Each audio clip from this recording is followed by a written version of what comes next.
All right, good afternoon, everyone, and welcome to episode 5 of the Real Estate Playbook. If you are new to the podcast, thank you for joining us. And if you're listening once again, welcome back. I'm your host, Paul, and today I'm here with none other than Khristian Marcotrigiano, aka KFAB. How are you, Chris? I'm fabulous. As always, right? As I, always. I got to ask you first. I think it's kind of self explanatory, but where does the nickname come from? The KFAB. It was in college. So believe it or not, we all had little nicknames for each other. My other best friend at the time, we called her Hairball. And I didn't really have like a moniker. So, but everything that I always did was like, that's so fabulous. So Oh, here yeah. we are. So Well, here we it's are. It's a it's stuck lifestyle. and it's good. I like it. Thank you. Thank you.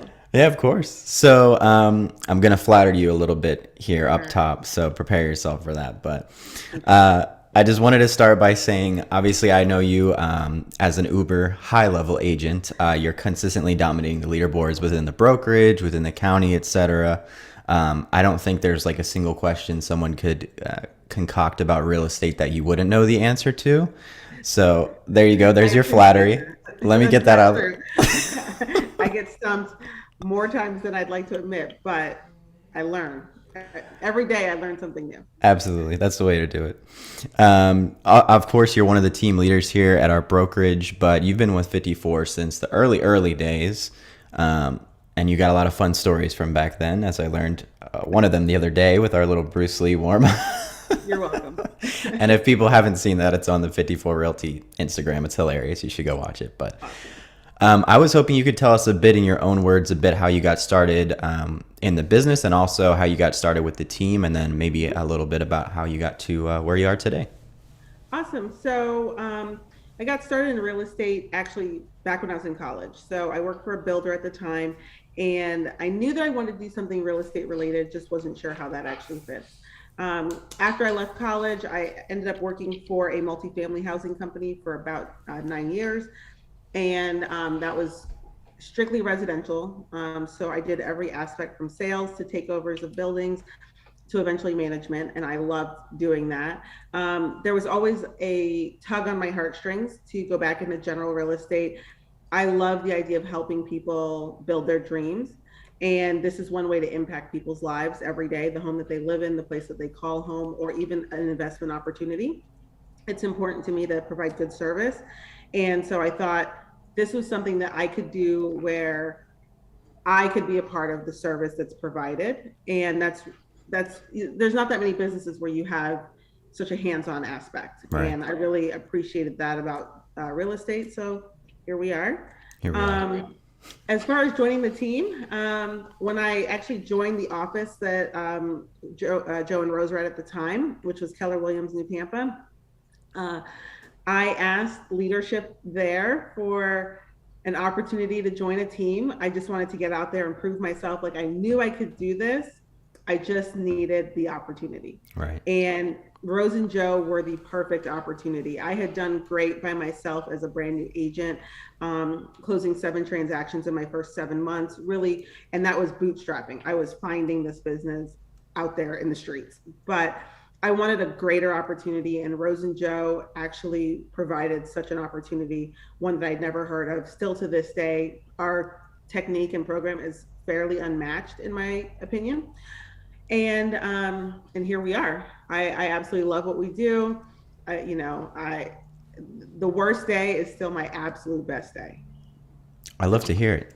Yeah, so that's kind of my thing. Well, you're very positive, Chris. I gotta say, you hear from a lot of people the same kind of thing, especially in this business, about how they're very passionate about helping people get into their dream home, et cetera, et cetera. But I think some people say that just because they feel like it's the right thing to say. But with you, it shows through your work and through your personality. So Thank you. I see that as legitimate. So I believe it. I love it. I love what we do. I don't always love every aspect of what we have to go through to get to the end goal, but I love what we do. And having the opportunity to give people a place to call home, a place where they raise their families, they start their businesses, they build their dreams. That's an incredible opportunity. There's nothing really like it. Yeah, and I think I had a similar sort of back and forth with Richard actually in one of the earlier episodes where real estate is one of those rare careers where you can achieve pretty significant financial goals and personal goals, but also find fulfillment in the work in that exactly what you're saying, you're helping people reach their goals. So I Yeah, think it's a absolutely. perfect combination there. And I got to ask, where'd you go to school, by the way? University of Tampa, All right, okay. What is it? What's the mascot there? the Spartan. Spartan. Okay, sweet. Huh? Is there like a little Well, thing for that, or? yeah, you know what? That's a good question. I don't think we had a thing. Yeah. I think we just kind of showed up in our red and black. There you go. There you go. So I had a couple questions for you related to your day-to-day practices, things like that. Mhm. And I'm curious because I know you probably have like an insane amount of phone calls coming in, appointments, emails, etc. on any given day, really.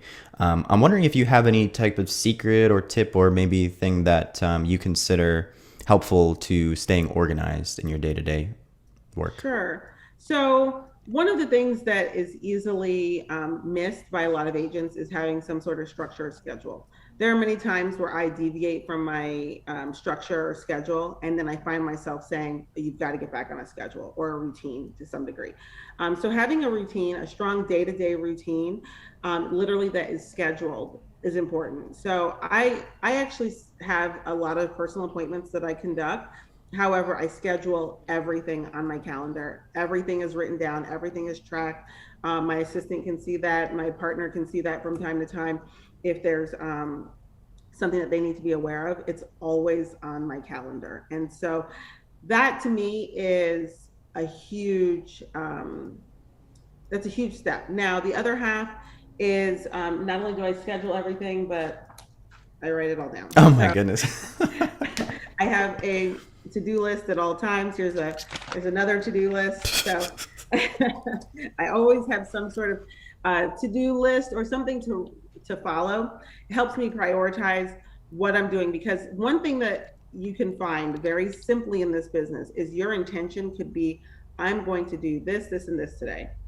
And the first thing that happens in your morning is like a meteor that just hits your day and blows everything up. Oh, yeah. And then now nothing on your to-do list gets done. And a prime example is a couple weeks ago, I was going to meet a new client and then I was going to a walkthrough. We were going to then head to closing and it was going to be boom, boom, boom, simple. I met the first client, wrote down the notes that I had from that, was going to put them in between meeting my client for the walkthrough. We get to the walkthrough and the seller hadn't moved out. Oh So the my seller goodness. is still packing the house. And I'm like, oh dear Lord. Save And me. so, yeah, what do you do, right? You're like, crap. And so as I'm like helping him like carry stuff to his truck, I'm like wiping down countertops before my client gets there. And then I'm calling title saying that we're going to be late and what do we need to do and how do we fix this? And literally that was the meteor that blew up my whole day because now we were an hour late for closing. Hmm. You know, the walkthrough took longer. Then everything that I had planned after that was now in jeopardy. Shot. And Yeah. yeah, so it's one of those things. You need to be able to be fluid, but you also do need to have some sort of schedule and something to help you get back on track if the day takes you off track. That makes sense. Structure of some sort, because I think a lot of Yep, agents get lost in the day to day and things go, whoo, absolutely. you know? And they just do, or some agents just do things as they come. Yeah. And when you do that, you end up something gets dropped, something gets missed, a client gets missed, a note gets missed, a phone call gets missed, and here we are 10 mistakes later, and everyone's mad at you. Yeah. Yeah. Mhm. Well, I think that's great advice. So on that day, you kind of turn into a moving company, sort of, right? Yeah, listen, okay, gotta get my extra workout in. I guess that's what it was. Chris's moving company. It's a new venture. No, it's Yeah. it's not. No. No, I want my workout in the gym. I don't want to help you move your like dresser. Yeah. No interest. Oh my goodness. Well, that definitely sounds like it can be challenging. I'm sure there's a lot of other challenges that you face. So I'm wondering if there's one thing that you could point to as perhaps the most challenging aspect of being an agent. And that might be hard to answer because I feel like there's a million different answers. But There is, I would just say outside forces. right? So things that are beyond your control. And a lot of agents you'll meet are like hyper control freaks. Okay. That's what it is, right? Well, usually, especially top producers, you meet them and you're like, all right, it's a little intense. Relax, right? Yeah. Yeah, but they're hyper control freaks, and so um, those outside variables that we can't control, whether or not you can get in for the showing at the time that you and your client want, your offer not being able to be accepted. That once again, that's something that you have no control. If you put your best foot forward, you did everything right, and you still may not get the opportunity. Financing falling apart, someone making a mistake, on a buyer's pre-qualification, all of those things you don't have control over, and you're not a part of the steps to get that. You just have to be able to react, maintain, and help your client, or even sometimes fellow agent or yourself through the situation. Okay, that makes sense. So really it's all in how you react is going to contribute to whether or not you fall apart or you become a top producer, right? Yes. And you may have to fall apart a few times Okay. on the ladder up to top producer. Let me tell you, there's, Oh there's, boy. there's, there's been times. I get that. Well, that's good.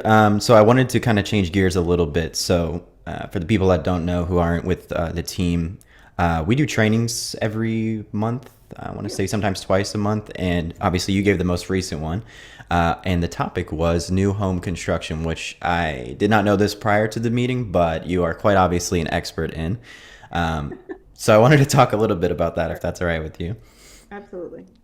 So for the people out there listening who may be wanting to potentially purchase a new construction home, or they're weighing their options, they're not sure if it's right for them or not, what kind of challenges do you see them facing at this time in the market? What kind of things could they expect? So new construction is always a good option.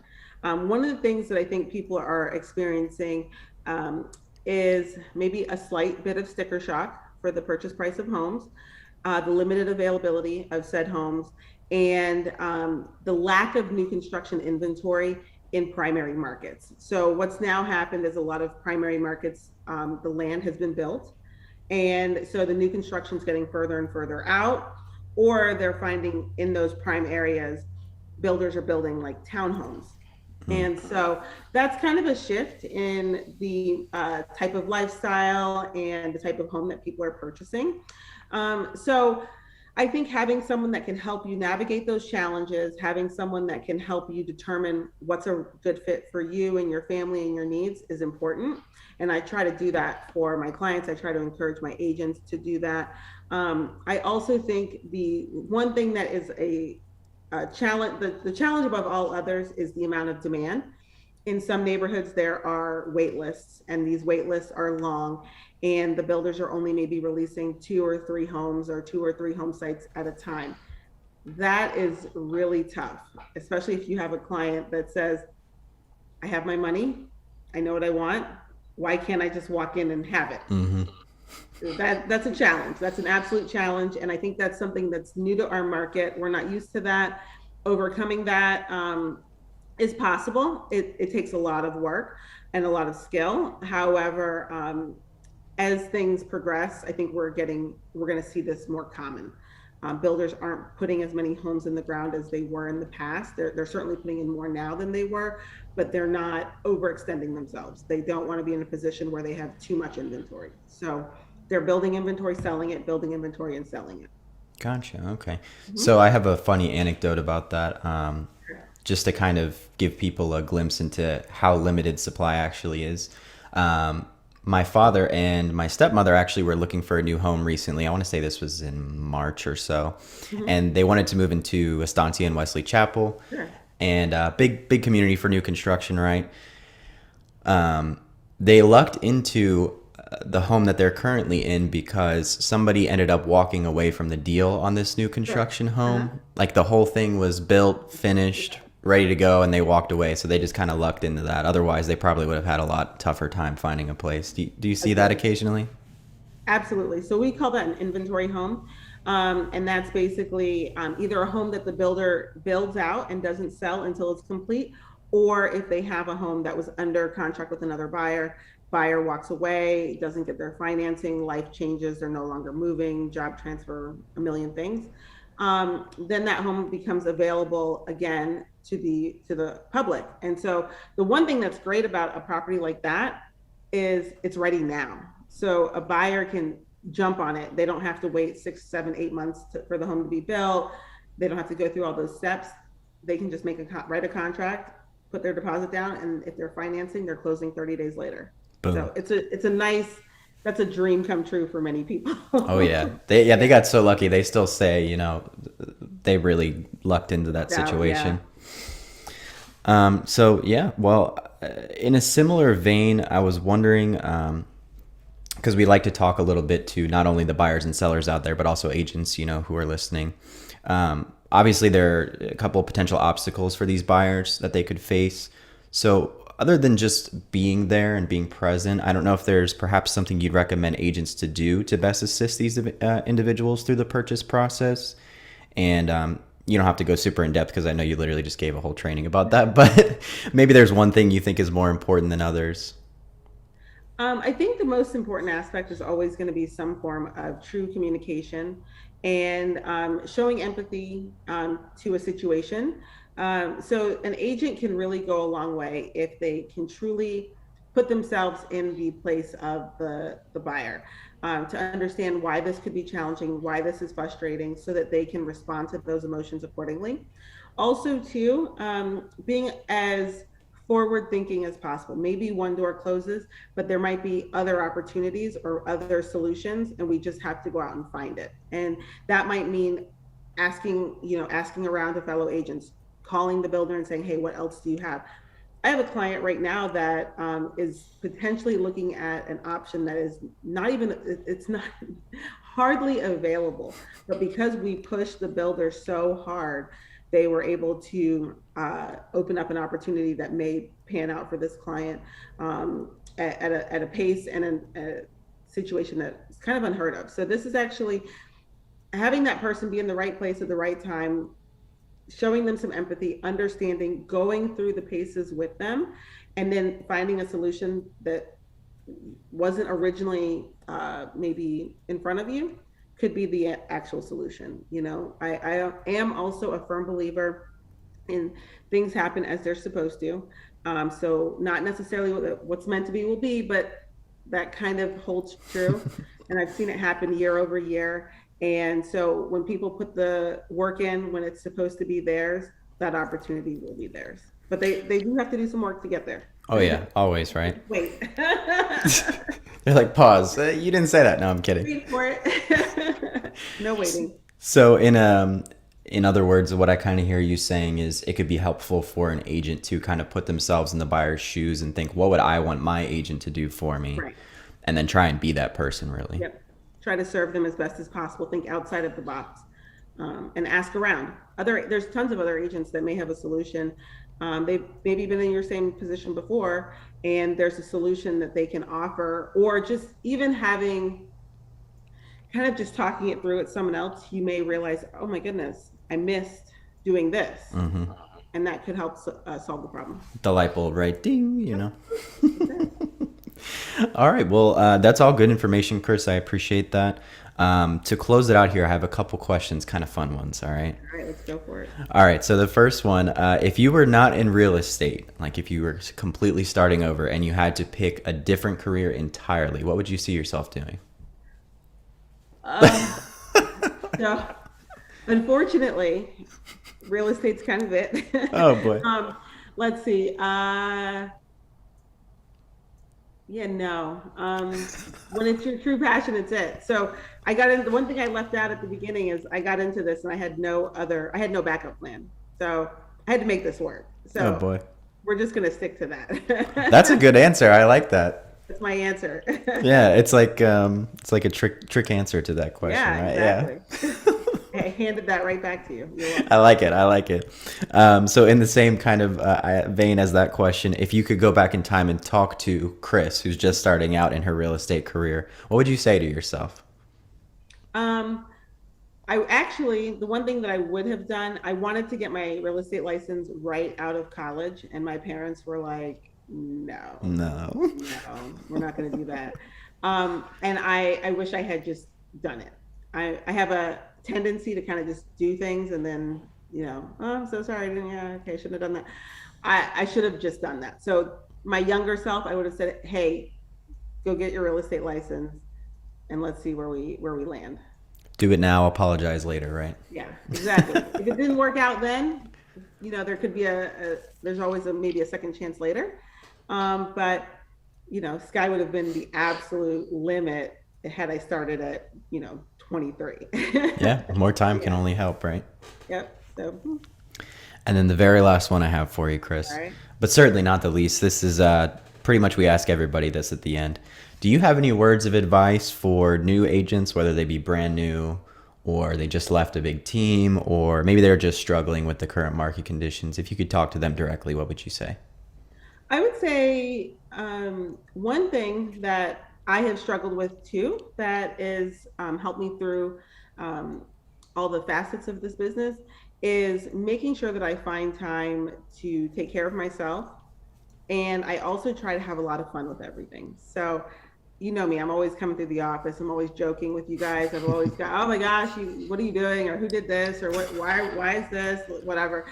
I like to have a good time. So some self-care, and don't take it too seriously. We're not brain surgeons. Have some fun, smile a little bit. Don't take it too seriously, and everything will be okay. Khris, no offense to my prior guests, but you might have my favorite answers to some of these questions. So. Yay! That's really good. I like that. So listen to Khris, people. She knows what she's talking about, all right? I'm here for the people. Exactly. You're a woman of the people. So before we sign off, Khris, did you want to plug anything, social media, or did you want to throw your email out there or anything? So you can reach me at Khris, KHRIS, at team54.com. Or you can also reach me on my cell phone at 813-812-4KFAB. Oh my goodness. I never knew that. You're welcome. The branding, it sticks, it sticks. It's there. It's I like hanging out in the wind. So one of these days, I'll do the rest of the branding that goes with it. But that's how you can get in touch with me. And I'd be happy to help out anyone that's interested. Awesome. Your phone's going to blow up after this, so be ready for that. Well, thank you, Khris. I really appreciate you making the time to sit down with me today. Thank you. Of course. Now, before we sign off, I just wanted to say, if you're not already, subscribe to the channel here on YouTube. We're also on Spotify, Google Podcasts, Apple Podcasts soon as well. Instagram and Facebook at The Real Estate Playbook. Go ahead and follow us, people. You know you want to. You get to see our pretty faces every week. So, all right. Well, again, Khris, thank you. And to everyone else, we will see you next week. Take care. Take care.